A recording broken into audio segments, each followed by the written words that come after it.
¿Qué tal? Es un gusto estar con todas y todos ustedes. Tengo el placer de estar el día de hoy para ofrecer una plática, una conferencia en el marco de las capacitaciones que están llevando ustedes a cabo sobre la ley número 28983, la ley de igualdad de oportunidades del Poder Judicial del Perú. Quiero aprovechar primero que nada para agradecer al Poder Judicial por invitarnos. Yo soy Elena Zúñiga, representante del Fondo de Población de las Naciones Unidas, y es un gusto para el Fondo de Población y para mí en lo personal estar con ustedes el día de hoy. El tema que vamos a abordar es se llama así, una mirada a la Agenda 2030 desde los enfoques de derechos humanos y género. Y voy a empezar ya directamente a comentarles que esta Agenda 2030 es la agenda que se conoce como de desarrollo sostenible, que tiene que ver con los acuerdos que han alcanzado la comunidad de naciones del mundo sobre cómo plantear y cómo alcanzar el desarrollo en los próximos 15 años. En el año 2000, por primera vez, los países del mundo se pusieron de acuerdo para definir los objetivos de desarrollo del milenio, que guiaron la cooperación internacional y los esfuerzos de desarrollo de todas las naciones hasta el año 2015, con metas muy importantes de disminución de la pobreza, con metas muy importantes de impulsar el desarrollo. En esta ocasión, a partir del año 2015, ya estamos hablando de la Agenda 2030, que voy en este momento a comenzar a comentarles.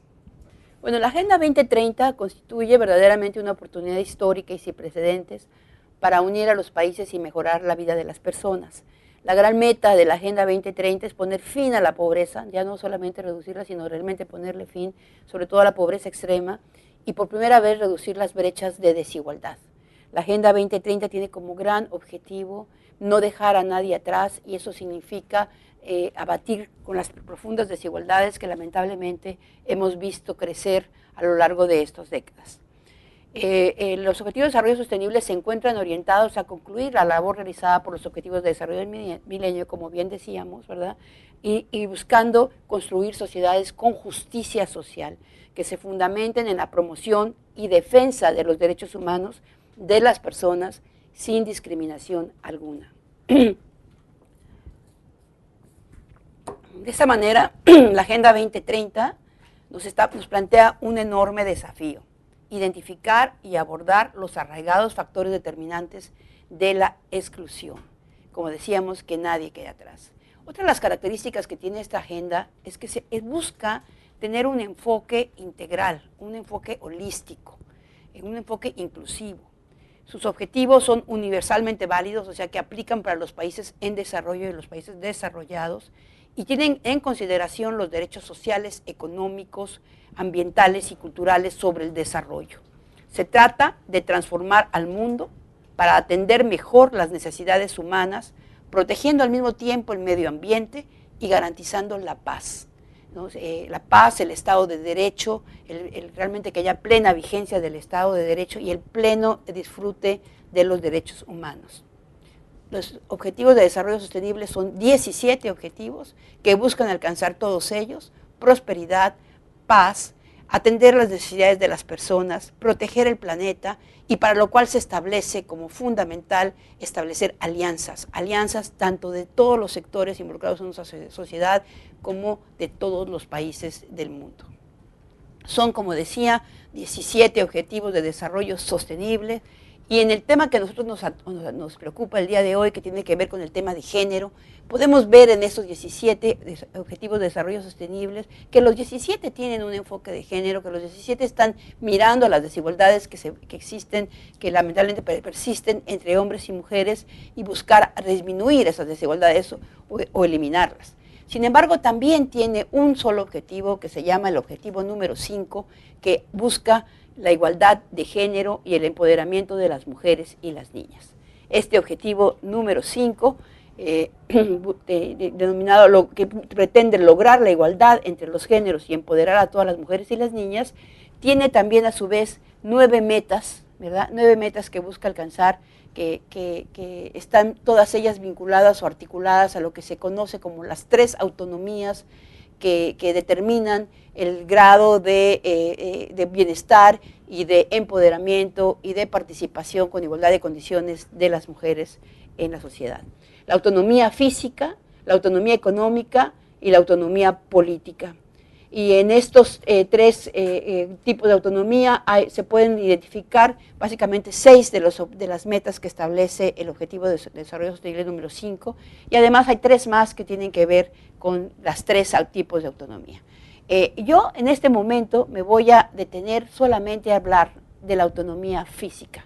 Y esto lo hago con el propósito de que sea más todavía pertinente el poder profundizar con el rol que el Poder Judicial tiene para alcanzar esta meta. A veces nos parecen que estos objetivos son demasiado lejanos a nuestro quehacer y a nuestro trabajo como personas, y lo que yo quiero aquí compartirles es que el Poder Judicial, y en general no solamente el Poder Judicial, sino todos los sectores de la sociedad, tienen que jugar un rol clave y estratégico para poder alcanzar este objetivo.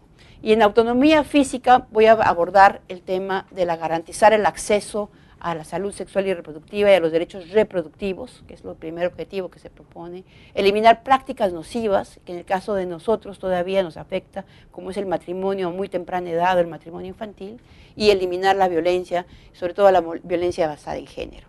Estos objetivos voy ahora a profundizar en ellos.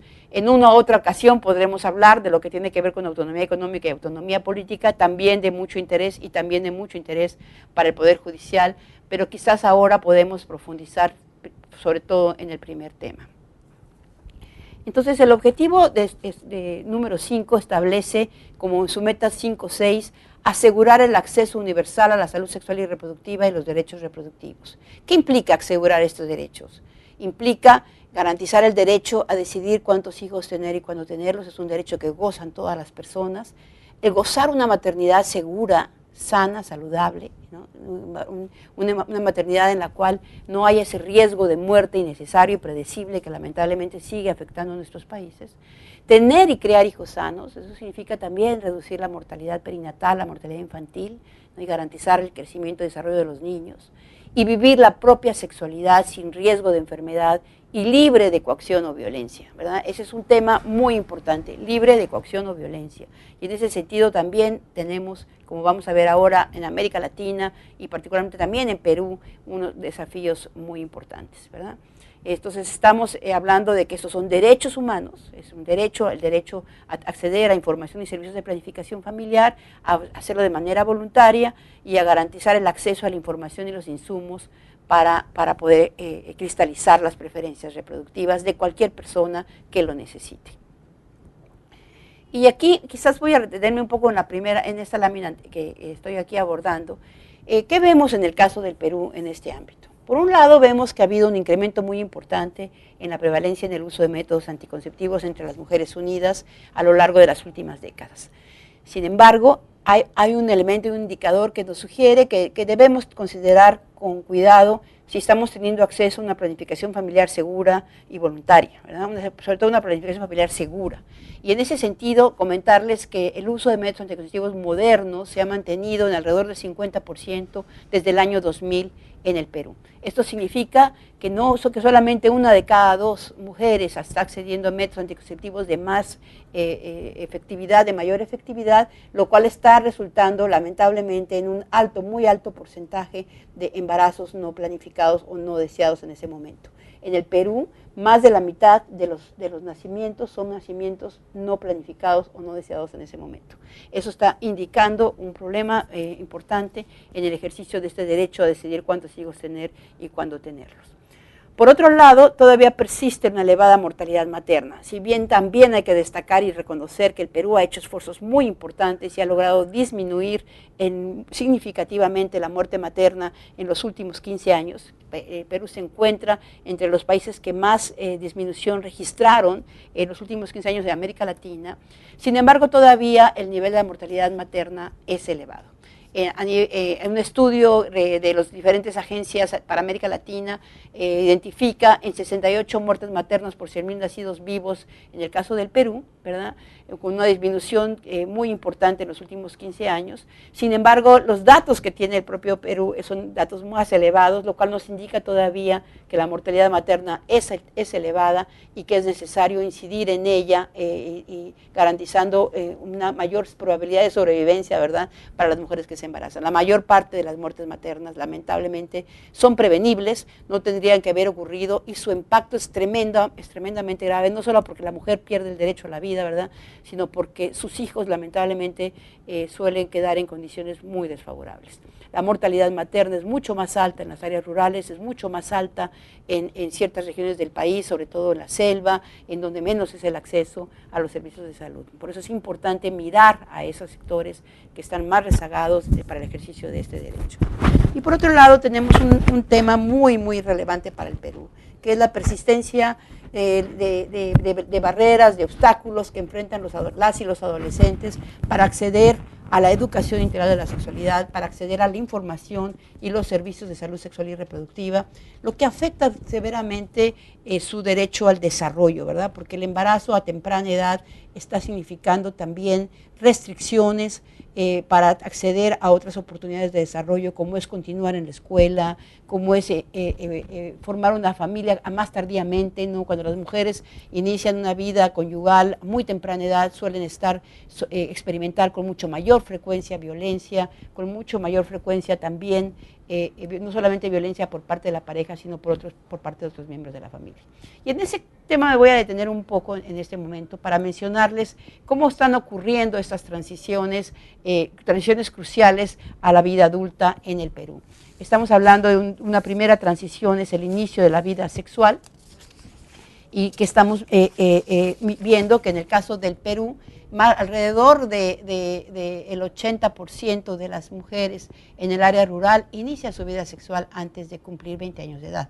Estamos hablando que prácticamente es universal, se da en la adolescencia. En el caso de las áreas urbanas es alrededor de 7 de cada 10, es menor, se inicia más tardíamente, sin embargo también es un fenómeno común que ocurra durante la adolescencia. Por eso la relevancia, la importancia de que de una forma adecuada y pertinente a la edad, las nuevas generaciones reciban información científica adecuada, ¿verdad?, y con valores que les permitan hacer esta transición de la mejor manera posible.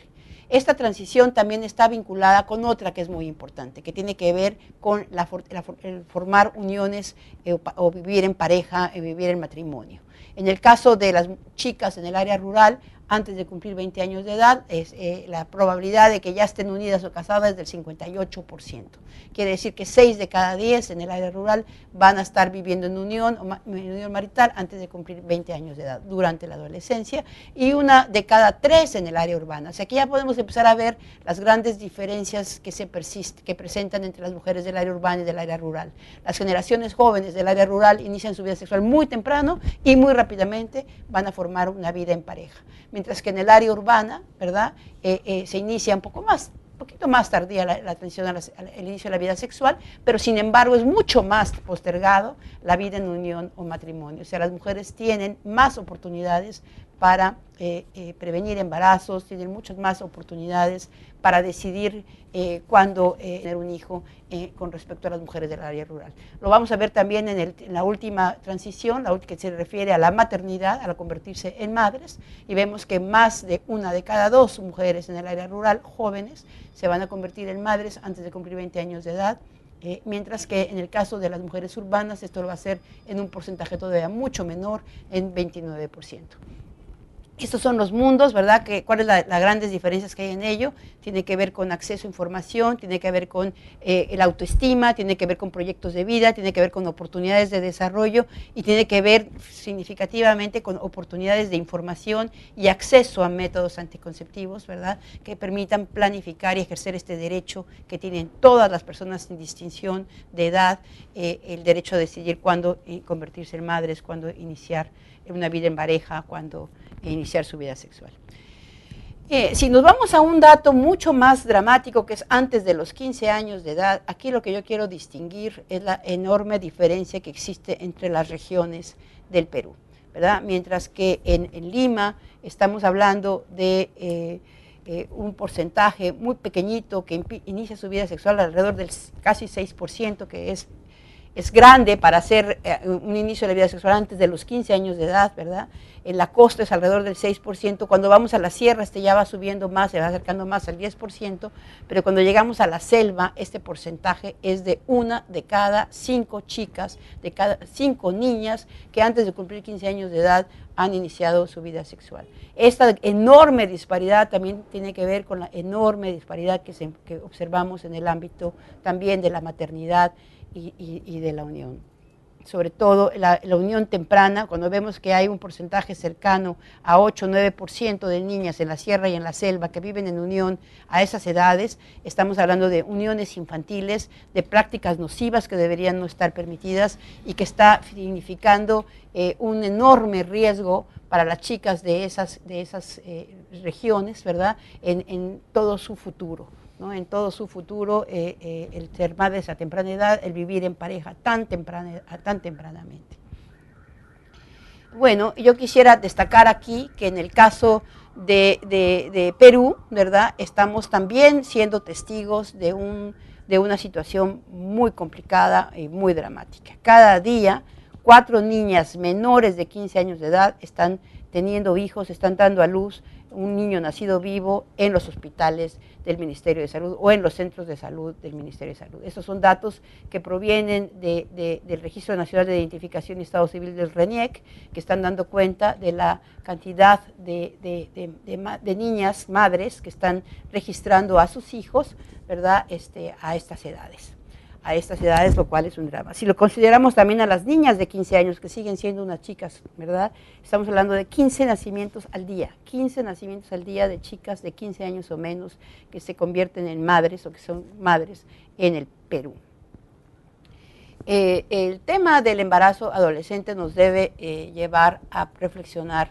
Esta maternidad temprana conspira contra el progreso de las adolescentes e impide que ellas sean realmente las protagonistas y puedan ser reales protagonistas del proceso de desarrollo sostenible con igualdad, y afecta el aprovechamiento de lo que se conoce como el bono demográfico que tiene hoy el país. Este bono demográfico que se refiere al periodo de la historia del Perú, donde menor es el número de personas dependientes, o sea, menores de 15 y mayores de 65 años, con relación a las personas en edad laboral. Cuando abundan las personas en edad laboral y con una baja índice de dependencia demográfica, las posibilidades de ahorro y de inversión son mucho mayores, no solamente para esas personas que tienen menos necesidades de gasto, ¿verdad?, que las que tienen familias muy numerosas y muchos niños pequeños, por ejemplo, en la escuela, sino también para la sociedad en su conjunto.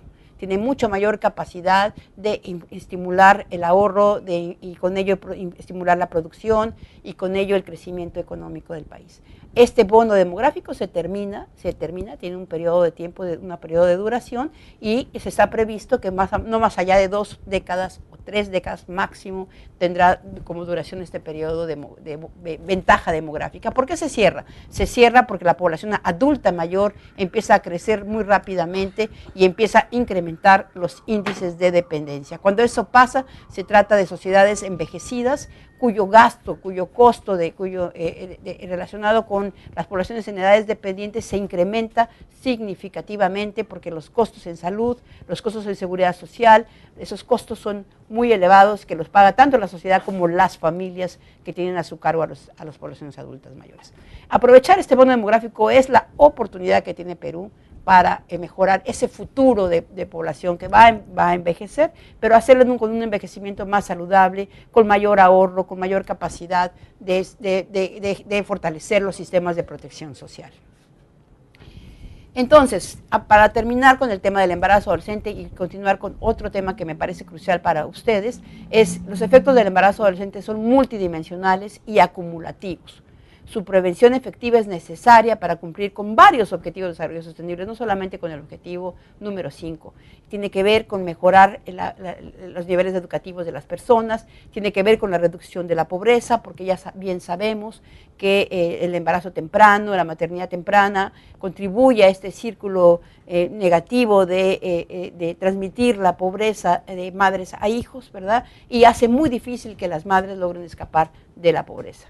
Se trata de reducir inequidades porque sabemos que el embarazo adolescente se presenta con muchísima mayor intensidad en los grupos pobres, y se trata de mejorar la salud también y el bienestar de las personas.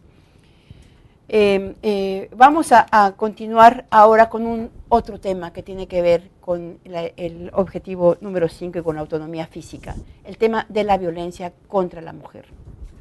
Es sin duda una problemática grave que afecta no solamente, no solamente es injusta porque afecta a la mujer y su salud física y mental y puede quitarle la vida, sino porque también tiene como uno de sus efectos muy importantes que la mujer vea limitadas sus posibilidades de participación en desarrollo y genera además un círculo también vicioso alrededor de los miembros de la familia. Impedir la violencia la violencia además es la forma más grave, más ruda, ¿verdad?, de la desigualdad de género. Es la forma más ruin de cómo se ejercen relaciones de poder, porque lamentablemente la violencia de género se ocurre fundamentalmente en el espacio cercano de la víctima, de la mujer, está generalmente vinculado a la relación de pareja, a la expareja, ¿verdad?, a un mundo muy cotidiano y muy cercano de las propias mujeres. En el caso del Perú se observa que alrededor de 7 de cada 10 mujeres de 15 a 49 años de edad que alguna vez han estado unidas declaran haber sido violentadas por parte de su esposo o compañero, ¿verdad? Ese es un porcentaje alto, bastante alto. Si observamos el caso de las mujeres que también declaran, eso es a través de las encuestas de la ENDES, la Encuesta Nacional Demográfica del Perú, que es una encuesta que a veces sí permite que las mujeres puedan expresar este tipo de situaciones, este tipo de problemáticas, pero muchas veces cuando el entrevistador, que no se conoce, que es desconocido, que acaba de llegar, muchas veces las mujeres no se atreven, ¿verdad?, a declarar esta problemática. Entonces tenemos que en el caso de las mujeres que declaran haber sufrido violación sexual por parte del esposo o compañero, es de alrededor del 7% en la ENDES de 2015, ¿verdad?, de las mujeres de 15 a 49 años de edad alguna vez unidas, y de casi 4% de las mujeres declaran que en los últimos 12 meses, 3.6%, que en los últimos 12 meses han sido víctimas de violencia sexual por parte de sus parejas. Esta situación es sin duda un problema grave. En el Perú se están registrando a través de la Policía Nacional Peruana, registró en el año 2015 5.702 denuncias de violación sexual. El 93% de esas denuncias eran ocurridas a mujeres, ¿verdad? Las mujeres las habían vivido, y si vemos el 70%, casi 70% de esas denuncias, de 3.753, habían sido denuncias de mujeres menores de 18 años de edad. Estamos hablando de menores de edad, ¿verdad? Si lo observamos por grupos de edad, vemos que las niñas de 0 a 9 años de edad denunciaron violencia sexual en 559 casos, lo que representa casi el 11% de las denuncias ocurridas en el año 2015 y presentadas a la policía. Las niñas de 10 a 13 años representan una quinta parte de todas las denuncias, una de cada 5, y casi 38% las denuncias de mujeres de 14 a 17 años de edad. Estamos hablando de una situación sumamente dura, y donde las niñas son las más vulnerables, las niñas y las mujeres, chicas menores de edad, son las más vulnerables a sufrir estos actos de violencia. Y la violencia sexual, que es verdaderamente un problema muy grave, que sí debe ser realmente rápidamente atendido por todos los efectos que ella tiene en el desarrollo de la niña, ¿no? Además, la violencia sexual generalmente también es un antecedente del feminicidio, ¿verdad?, que se presenta. Entonces se debe atenderse de una manera integral. Si nosotros vemos estas cifras y las analizamos de lo que representa, ¿verdad?, esto a lo largo del año, podemos decir con todo el dolor, ¿verdad?, que 10 niñas adolescentes menores de 18 años de edad denuncian cada día ser víctimas de violación sexual. Cada día. Estamos hablando que hoy, ¿verdad?, pues seguramente habrá alrededor de esas niñas, de 10 niñas denunciando esa situación de grave. Sin embargo, estas 10 denuncias al día solamente representan la punta del iceberg, ¿verdad? Sabemos que la mayoría de los casos de violación sexual, las chicas no denuncian, las mujeres no denuncian esta violación y no lo hacen porque por varios factores, ¿verdad? Por varios factores que tienen que ver también con un problema de la misma discriminación a la que son expuestas. Una mujer que denuncia que ha sido violada va a ser estigmatizada, va a ser avergonzada y va a sentirse ella más maltratada, ¿no? O sea, más maltratada porque hay discriminación, porque se considera, de alguna manera se culpabiliza a las chicas que son violadas por cómo iban vestidas, por si se comportaban de cierta manera, porque si querían llamar la atención de los chicos, porque si fueron a la fiesta no sé cómo. Entonces hay esta situación de estigma donde en principio la sociedad tiene siempre dudas, ¿verdad?, de cuál fue el comportamiento que llevó a una chica a ser violada y si verdaderamente fue violada, si verdaderamente puso resistencia o si ella quería, ¿no? Esos son problemas que están detrás y que lo que reflejan justamente son estigma y discriminación hacia las mujeres. Las mujeres tampoco denuncian porque tienen temor de las represalias del perpetrador. Y aquí tiene que ver este temor con el hecho de que denuncian y no necesariamente van a recibir protección por parte del sistema de justicia, ¿verdad? No van a recibir protección para evitar, y lamentablemente el perpetrador también es una persona cercana a la víctima en la mayoría de los casos, ¿verdad? Está en el círculo del mundo de donde se desenvuelve la víctima y que por lo tanto es muy probable que una vez que lo denuncie no va a poder alejarse o protegerse de represalias que pueda tomar por sí misma, ¿verdad? Ella puede protegerse por sí misma de las represalias que pueda tomar el perpetrador contra ella. Una tercera causa, que esto se basa en estudios realizados con base en muchas experiencias, y yo voy aquí a citar a Contreras, Bots, Guedes, Darnali, que hicieron un estudio importante en América Latina que se llama Violencia Sexual en Latinoamérica y el Caribe, y que da cuenta de este tipo de problemas comunes que se están enfrentando las chicas para no acudir a denunciar. Una tercera tiene que ver con el sentido de culpa, ¿verdad? Las chicas empiezan, son ellas mismas, interiorizan esta cultura discriminatoria, estos mitos de violación que son comunes en la sociedad, que con frecuencia hacen pensar que el incidente violento fue culpa de ella, ¿verdad? Tanto la familia como la comunidad a menudo culpan a la mujer por el incidente violento y la acusan de no haberse resistido lo suficiente. Y esto también lo interiorizan las chicas y a veces por eso mismo no se atreven a denunciar. También está el otro tema que así lo cito tal cual, lo mencionan esas autoras: el camino hacia denunciar la violencia es demasiado complicado, peligroso o tiene poca probabilidad de ser beneficioso para la víctima, ¿verdad? En ese ámbito es muy importante que reflexionemos, ¿verdad? Es muy común que no haya confianza en las autoridades, que se perciban más riesgos que beneficios cuando se va a levantar una demanda, ¿no? Muchas veces se denuncia, pero no se regresa, no se continúa con el proceso porque se sintió demasiado agredida, demasiado cuestionada o a veces revictimizada, ¿verdad?, en el proceso, en la propia víctima, que prefiere no regresar, ¿no? Y que tiene que ver con deficiencias en los sistemas que existen de justicia en la región, ¿no? Que en términos de ayudar y proteger a las sobrevivientes, ¿verdad? Y la falta de apoyo, también la falta de apoyo, creen que su familia y amistades no les van a creer, que no las van a apoyar, que si ellas revelan su experiencia de violencia sexual, sobre todo si el agresor es un conocido, incluso pueden ser castigadas, incluso llegan a ser castigadas por su familia por haber acusado o culpado a un miembro de la familia de abuso, de acoso sexual, ¿verdad?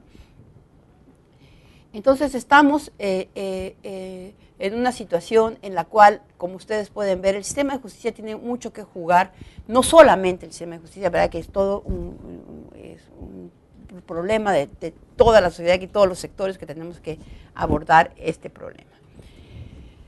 El tema de la impunidad, sin embargo, es un tema que sí me interesa destacar aquí, porque tiene mucho que ver con el rol que puede jugar el sector justicia, ¿verdad? En los estudios de América Latina y el Caribe demuestran que persiste una elevada impunidad. En el caso de Argentina, por ejemplo, se han detectado que solamente el 10% de los casos de violencia sexual que son denunciados logran castigar al agresor. En Chile y Ecuador resulta en menos del 4%. ¿No? En Guatemala este porcentaje es inferior al 1%. Y así podemos seguir citando diferentes países donde vemos que el grado de impunidad es muy, muy elevado todavía, lamentablemente, en los países de América Latina. El informe de la Comisión Interamericana de Derechos Humanos de 2015 establece que la persistencia de desigualdad social y de obstáculos en el acceso a la justicia, que está teniendo como consecuencia que se perpetúe la discriminación contra las mujeres y se perpetúe la violencia hacia las mujeres y el feminicidio. Por eso también es tan importante, no solamente es por darle justicia a esa mujer en particular o a esa chica en particular, sino porque es una manera fundamental para disuadir a los perpetradores, para disuadir que se perpetúe la discriminación y que se perpetúe la violencia hacia las mujeres. Y yo no más quiero terminar hablando del feminicidio muy rápidamente, datos que seguramente ustedes conocen mejor que yo, pero que también nos revelan que el tema del feminicidio en el país, en el Perú, es todavía un problema muy grave. Y sabemos también que si bien se está mejorando el sistema de registro y hoy en día se están registrando los feminicidios que hace unos años no se hacía, todavía falta mucho más, ¿verdad?, por trabajar para que el feminicidio esté bien registrado. Hoy estamos hablando de al menos 772 víctimas de feminicidio entre el 2009 y el 2015, ¿no? Feminicidios que son cometidos en su gran mayoría, íntimos como se llaman, y cometidos por la pareja o por la expareja, ¿verdad?, que están afectando al país. Sabemos de muchos casos emblemáticos, de problemas muy graves que están ocurriendo y que deben ser atendidos. Hubo recientemente una investigación por parte de la Defensoría del Pueblo para hacer recomendaciones a los diferentes sectores para la prevención y atención de la violencia sexual en el país. Y es muy interesante, y aquí voy a detenerme a mencionar, para ya casi terminar mi presentación, estas recomendaciones que hizo la Defensoría del Pueblo para ser tomadas en cuenta. Para el Ministerio de la Mujer y de Poblaciones Vulnerables, que es la institución rectora, ¿verdad?, de la política de género y demás, hace recomendaciones específicas: garantizar el adecuado funcionamiento de los centros de emergencia mujer, fortalecer esta rectoría, este rol rector que tiene para articular los esfuerzos de las diferentes instituciones y niveles de gobierno, ¿no?, coordinarse con los gobiernos locales y regionales para la implementación de hogares de acogida para las víctimas. Para el Ministerio de Economía y Finanzas, asignar el presupuesto adecuado a las instituciones responsables para prevenir, atender y sancionar la violencia contra las mujeres, ¿verdad? Para el Ministerio Público, implementar el registro único de víctimas y agresores de acuerdo con lo establecido en el artículo 42 de la ley 30364, para todas las instituciones que tienen que ver con el tema de la violencia, ¿verdad?, que están involucradas en la respuesta frente a la violencia basada en género, fortalecer las actividades de capacitación y de sensibilización de sus funcionarios y de sus funcionarias en materia de conocimiento y aplicación de los enfoques de género, de interculturalidad y derechos humanos, así como respecto a la normatividad vinculada a la denuncia y procesamiento de los casos. Creo que eso es un tema clave, el fortalecer la sensibilización y la capacitación en los enfoques de género. A veces no nos damos cuenta, pero lo hemos interiorizado de tal manera que nosotros mismos, los jueces mismos, la policía misma, también muchas veces atendemos estos casos de violencia con esos lentes de desigualdad de género y con esos lentes que victimizan y que culpabilizan a la mujer de su situación.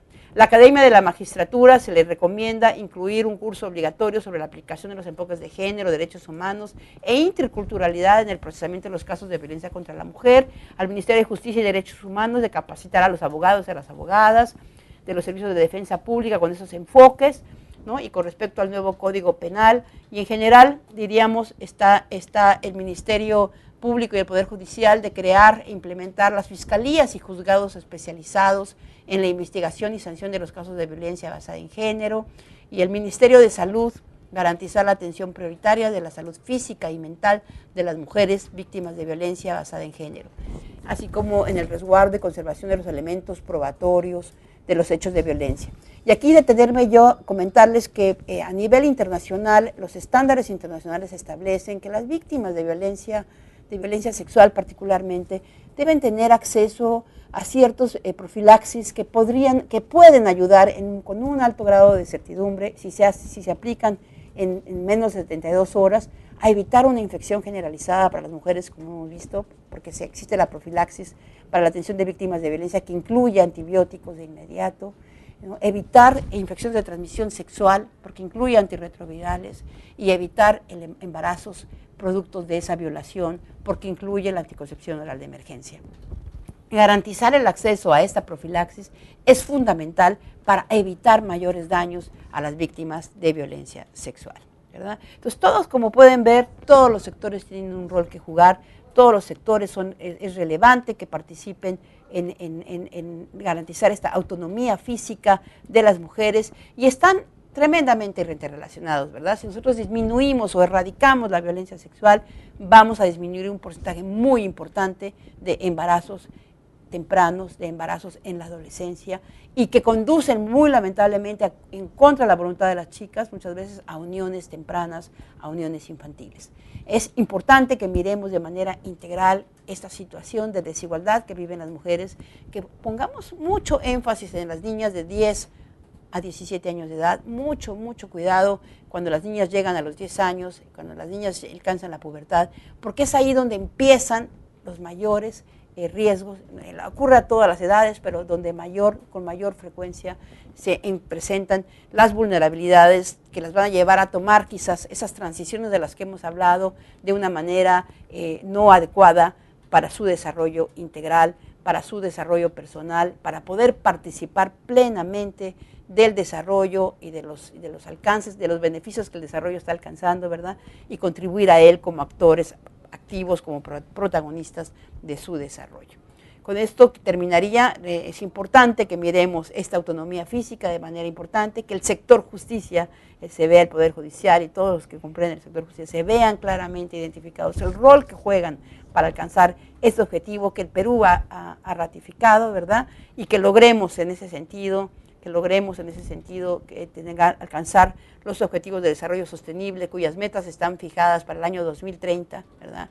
Que aspiremos para llegar a ese año 2030 con un mundo más justo, equitativo, tolerante y abierto, que sea socialmente inclusivo y un mundo y un Perú en el que nadie quede atrás. Muchas gracias a todas y todos por su atención.